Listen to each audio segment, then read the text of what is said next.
to provide an update on oral. He will speak to the not Monday. Tomorrow, the Minister for Finance will present the mid-year budget review, which is likely to occupy the public space for the remaining days of this week. That is why it has become necessary to shift the Attorney General's briefing to Monday so that there's enough time to digest the budget statement, the budget review that the Minister for Finance will be presenting. But when the Attorney, I know that there are burning questions in respect of oral and its implementation.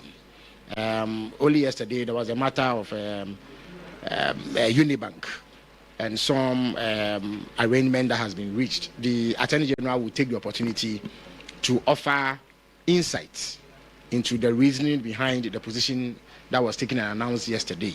And then he has a case he calls Ramble in the Jungle, which he will delve into to apprise the people of Ghana about what it entails. But until then, I thank you all for coming. See you.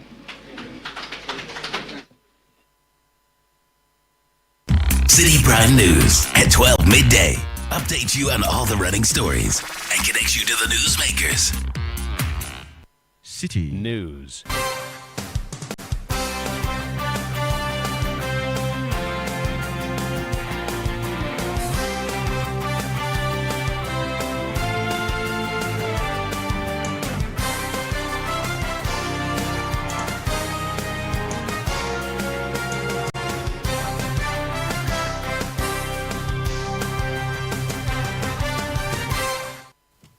Hello, a very good afternoon to you, and thank you so much for staying with us here on the Citi Prime News. We are live from our studios at number 11, Dr. Martin Loop in Adabraka, Accra. The news is also live on all affiliates across the 16 regions of the country. In the Western region, we are live on Beach FM 105.5 and Sky Power FM 93.5, both in Takoradi. Bono region, we are live on Greener FM 95.9 in Sunyain. Ashanti region, Ajunpa FM 99.9 in Nkarie. The news is also live around the world on citinewsroom.com. Coming up, police in Kumasi begin investigations into the killing of a Kusasi chief in Asawasi. Meanwhile, the Ashanti Regional Youth Chairman of the Kusasi community is calling for calm among the youth following the incident. Na so far as police for no e wo musama amohwe no ti de obia no de asibia no police for no o mama report. Also coming up, High Court grants bail to 10 accused persons in the NPA case to the tune of 2 million cedis each after pleading not guilty to all charges filed by the Office of the Special Prosecutor.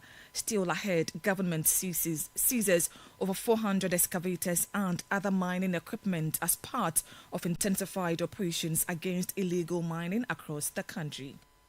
425 excavators and other machinery have been seized. We have also made 1,345 arrests nationwide since we started. And later, Black Queens of Ghana to fight for a bronze medal following their defeat to host nation Morocco in ongoing 2025 Women's AFCON. We have so many people that I know that are follow us in Ghana, and I know the girls have worked so hard to make them proud as well and do it for them, and we to be a little bit disappointed here now. All that and more on Citi Prime News, which is also live in the Volta region on Heritage FM 107.3 in Hohoi, Freedom FM 88.1 in Sogakope. Northern region, we are live on Radio Gaki 88.3 in Saboba. Upper East, Quality FM 88.7 in Garu, and Northeast region, we are live on Nobia FM 98.1 in Nalerigo. Citi Prime News at 12 midday. Updates you on all the running stories and connects you to the newsmakers. Grateful for choosing us. Let's begin the bulletin from the Ashanti region. Now, the regional youth chairman of the Kusasi community, Alhaji Abdul Rahman Mumuni, is calling for calm among Kusasi youth following the killing of their chief, Abdul Malik Azimbe. The chief, also head of the Kadi divisional area in Binduri, was shot dead at his Asawasi residence last night by unidentified gunmen. Eyewitnesses say 2 men on a motorbike carried out the attack, with one wielding an AK-47 rifle. Speaking to Citi News, Alhaji Mumuni urged the youth to remain peaceful and allow the police to conduct a full investigation into the murder. Oh, so say, some of the saying about we, as a youth leader, many youth know Kasa, Obia Manakuma, and Brefo. As a youth leader, I am urging the youth to exercise restraint despite the severity of the incident. The matter is currently being investigated by the police, and we must allow the due process to take its course. We do not want any disturbances in the Ashanti region, especially at a time when Otumfuo is leading mediation efforts in the Boko conflict. Let us remain calm. Reply as a leader, not the engagement. This is a young name for Manyam say the Yamidia Bono. That was the Ashanti Regional Youth Chairman of the Kusasi Community, Alhaji Abdulrahman Mumuni. Let's go live to the Ashanti region and speak to my colleague Bright Yeboah for more. Bright, good afternoon to you. Thank you so much for joining us.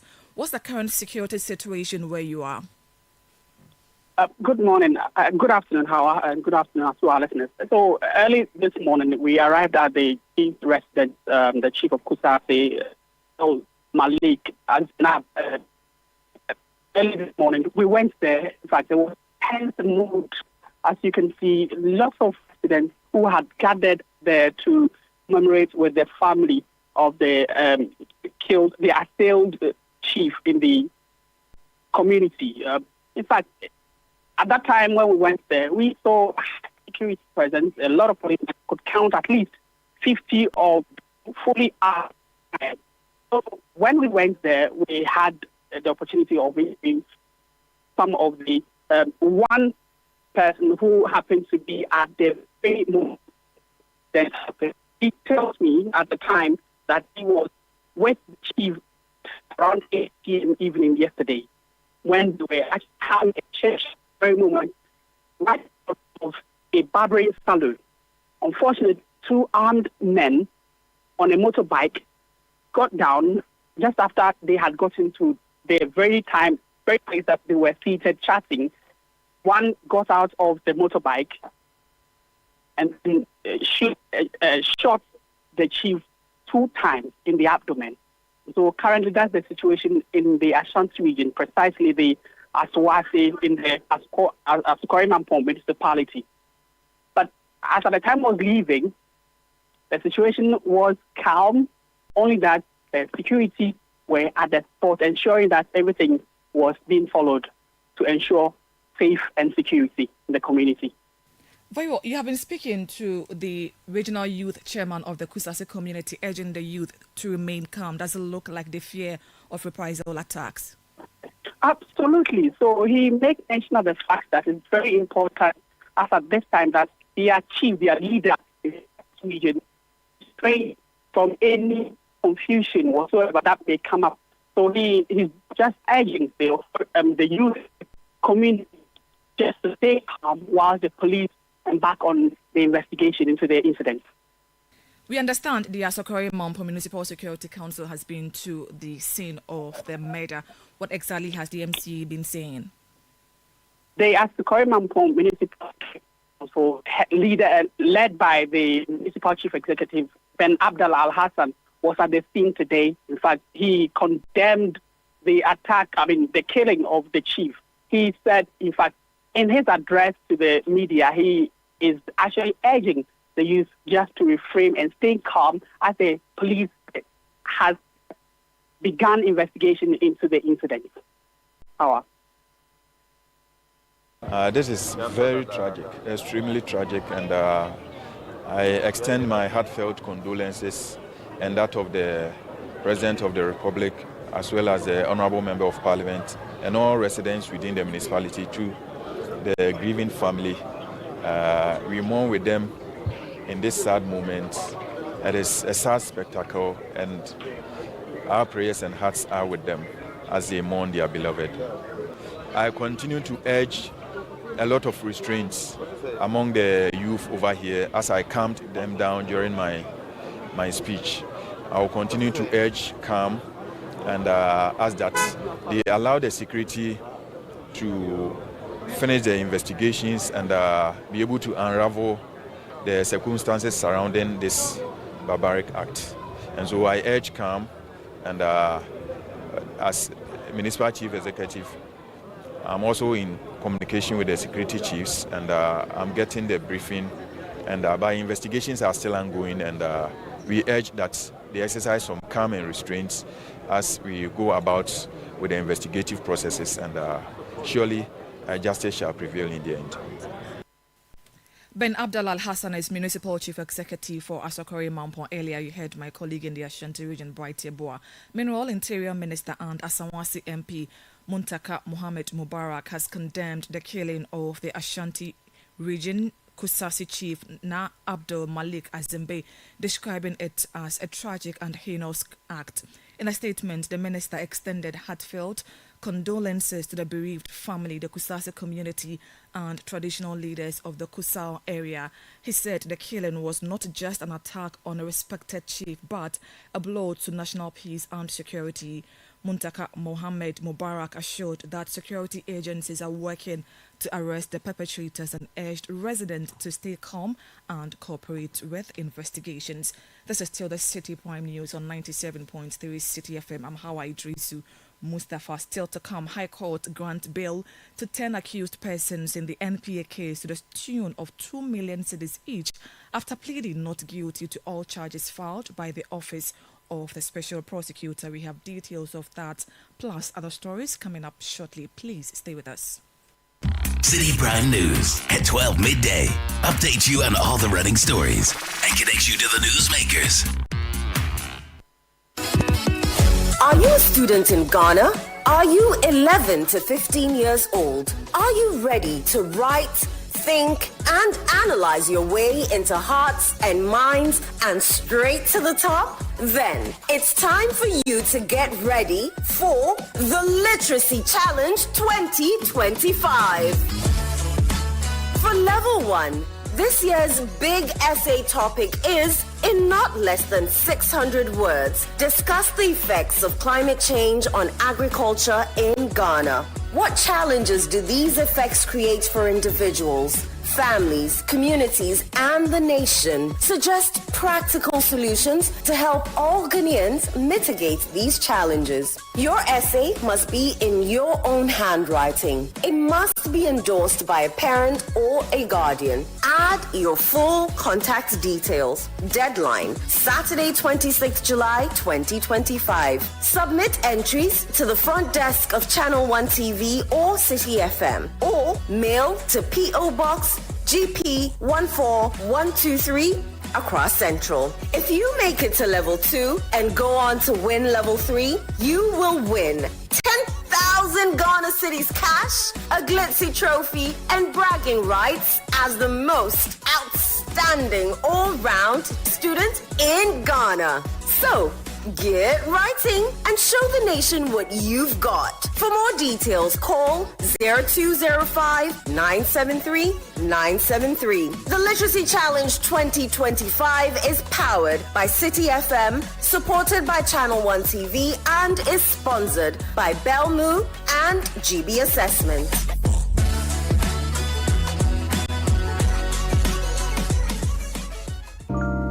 Are you searching for a world-class conferencing facility to elevate your next event? Do you need a bougie look for that all-important corporate, board meeting, or private social event? The Alisa Pavilion has an unmatched capacity. Our expansive conference center comfortably seats 1,000 persons in a theater-style setup. This makes it ideal for large conferences, product launches, weddings, social events, and exhibitions. There are 2 executive boardrooms set up for your high-profile meetings. With the importance of seamless technology integration, our facilities are equipped to support your audiovisual needs. Looking for an oasis of bliss? Saunter into our Oasis Lounge and Bistro on Thursdays for Thirsty Thursday, while you enjoy a whopping 15% discount. Make a date for Saturday Barbecue, where we have alfresco dining for nature lovers in our lush manicured lawns, while you savor lip-smacking dishes.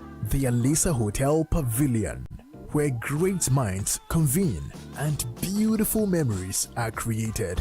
Alisa Hotels, our Aquaba means more than just welcome. Citi Prime News at 12 midday. Update you on all the running stories and connects you to the newsmakers. You're welcome back.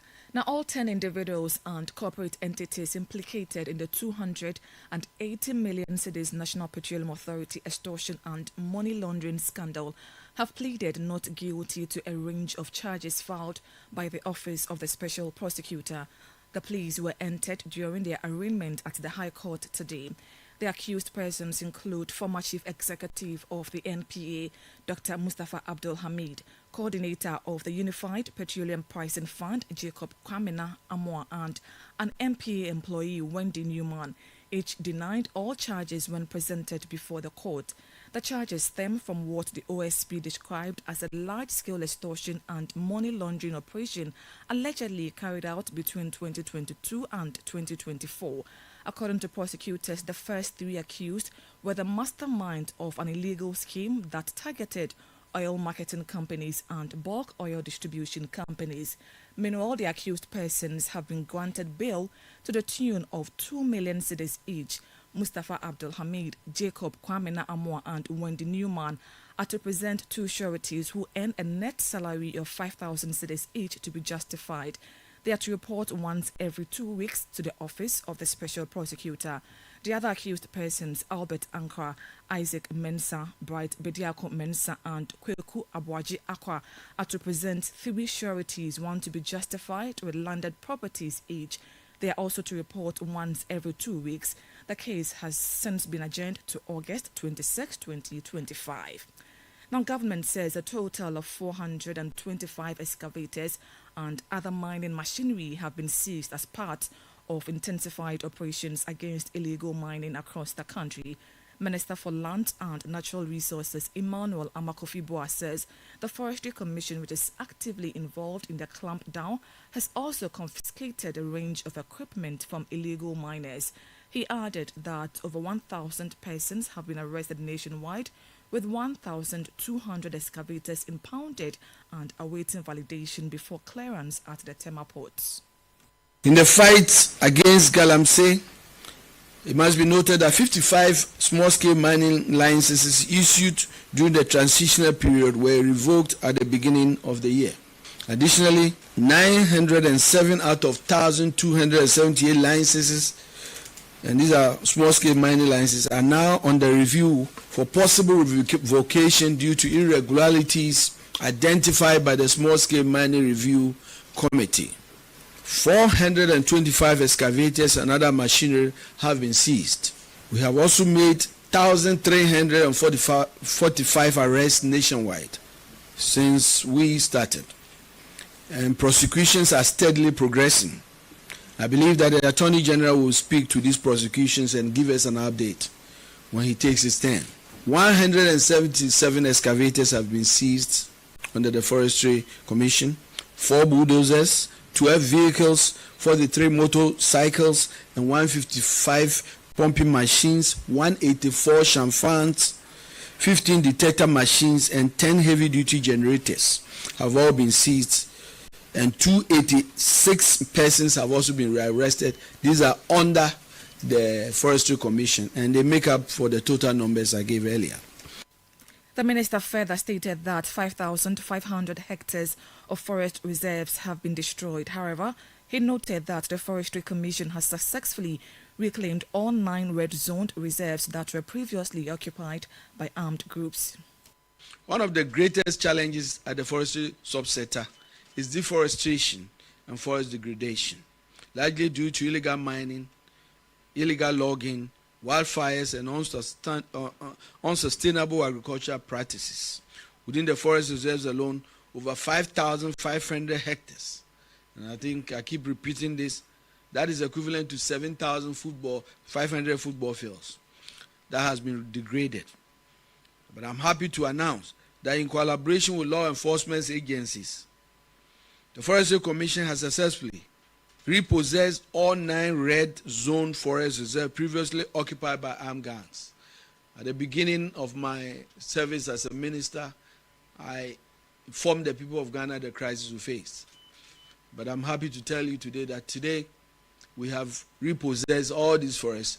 It doesn't mean we are completely out of the woods, but what it means that the forestry guards are able to enter in and out, and when they need reinforcement, they are supported.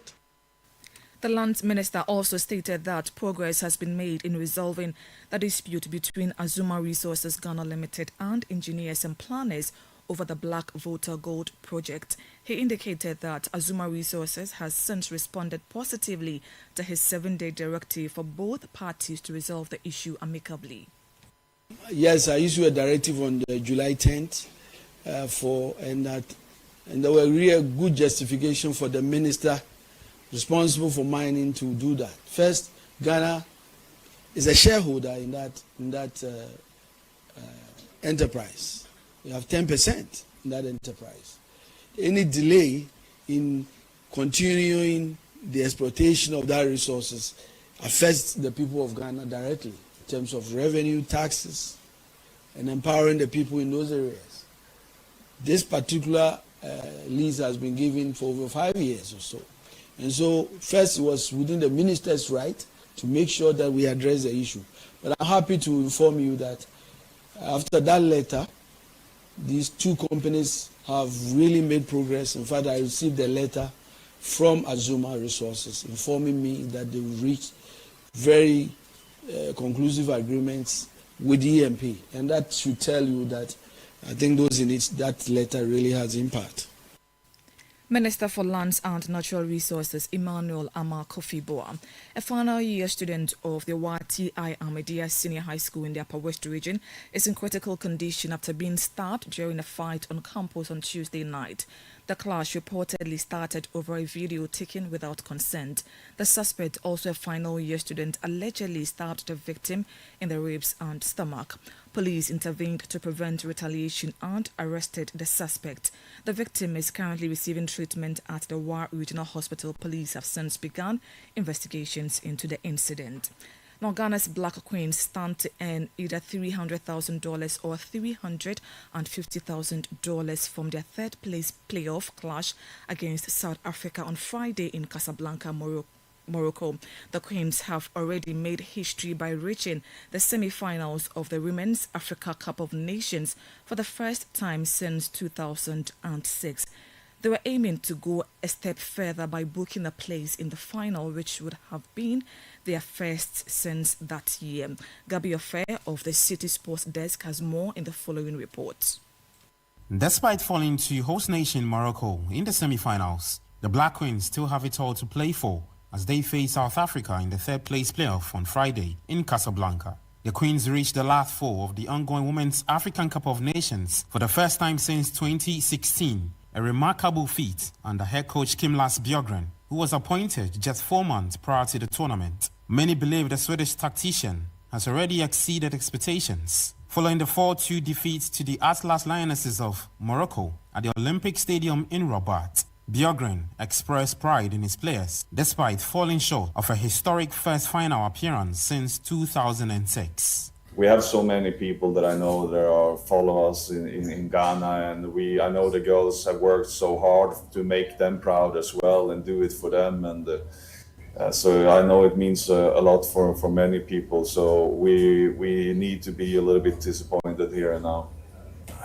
Yeah, that has been a great experience to be here. My first WAFCON. I think well organized from the home country here so far. So nothing to complain over when it comes to those kind of things. The Black Queens' performance in the semi-finals has drawn praise from the Ministry of Sport and Recreation, which released a statement congratulating the team. An excerpt from the statement reads, "Ghana is proud of what you have achieved. You have shown that our women's football is once again competing at the highest level. As you prepare for the third place match, carry the same belief and unity onto the pitch, knowing that your country stands firmly beside you." The Black Queens will face South Africa's Banyana in the third place playoff on Friday with a bronze medal and a cash prize of either $350,000 or $300,000 at stake, as announced by the Confederation of African Football. The report was put together by Gabi Affair of the Citi Sports Desk. And that's it for today's edition of the Citi Prime News, which has been live from our studios in Adabraka in Accra. Please log on to citinewsroom.com for more stories. I'm Hawa Idrisi Mustafa. Thank you for your company. Citi News, we speak first.